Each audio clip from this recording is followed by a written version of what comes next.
ദൈവതിരുനാമത്തിന് മഹത്വമുണ്ടാകട്ടെ. ഏവർക്കും ഹെർമിറ്റ്സ് ടോക്സിന്റെ 737 ഭാഗത്തിലേക്ക് സ്വാഗതം. ഇന്നത്തെ പ്രഭാത ചിന്തയ്ക്കായി തിരഞ്ഞെടുത്തിരിക്കുന്ന വേദഭാഗം ഫിലിപ്പിയർ 3-ാം 20-ാമത്തെ തിരുവചനം. നമ്മുടെ പൗരത്വമോ സ്വർഗത്തിലാകുന്നു, അവിടെ നിന്ന് കർത്താവായ യേശു ക്രിസ്തു രക്ഷിതാവായി വരും എന്ന് നാം കാത്തിരിക്കുന്നു. അങ്ങനെ ഒരു ക്രിസ്തുമസ് കൂടി കഴിഞ്ഞു. ഇനി നക്ഷത്രങ്ങളും ക്രിസ്തുമസ് ട്രീയും അതിലെ അലങ്കാരങ്ങളും ബൾബുകളും എല്ലാം അഴിച്ചു വെക്കണം. ഇനി കുറച്ചു കാലം കാത്തിരിക്കണം അടുത്ത ക്രിസ്തുമസിനായി. കലണ്ടർ ഒരു വർഷത്തെ കണക്കാണ് പറയുന്നത് എങ്കിലും നാം എപ്പോഴും ഓരോ ദിവസവും അടുത്ത ക്രിസ്തുമസിനോട് അടുത്തുകൊണ്ടിരിക്കുകയാണ്.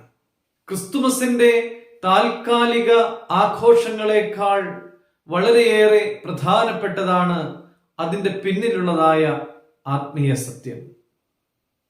യേശുക്രിസ്തു ലോകത്തിന് തരുന്ന രക്ഷയും യേശു വീണ്ടും വരും എന്നുള്ളതായ നമ്മുടെ പ്രത്യാശയും, കർത്താവിന്റെ രണ്ടാമത്തെ വരവിനായി ആശയോടെ കാത്തിരിക്കുന്നവർ ഭൂമിയിലുള്ളത് ചിന്തിക്കാതെ സ്വർഗത്തിലാണ് തന്റെ പൗരത്വം എന്നുള്ളതായ ബോധ്യത്തോടുകൂടെ അവിടെ നിന്ന് കർത്താവ് വീണ്ടും വരുമെന്നുള്ളതായ പ്രത്യാശയോടുകൂടെ ജീവിക്കുകയാണ്.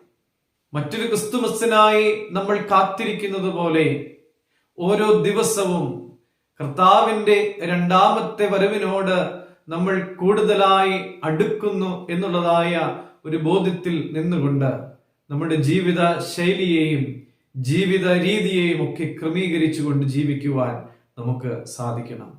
നമ്മുടെ കർത്താവിനോട് ചേർന്ന് വസിക്കുന്ന സുന്ദര നിമിഷങ്ങളിലൂടെ കടന്നു പോകുവാനുള്ള ഭാഗ്യം നമുക്കെല്ലാവർക്കും ഉണ്ടാകട്ടെ എന്ന് പ്രാർത്ഥിക്കുകയും ചെയ്യുന്നു. ദൈവം അനുഗ്രഹിക്കട്ടെ.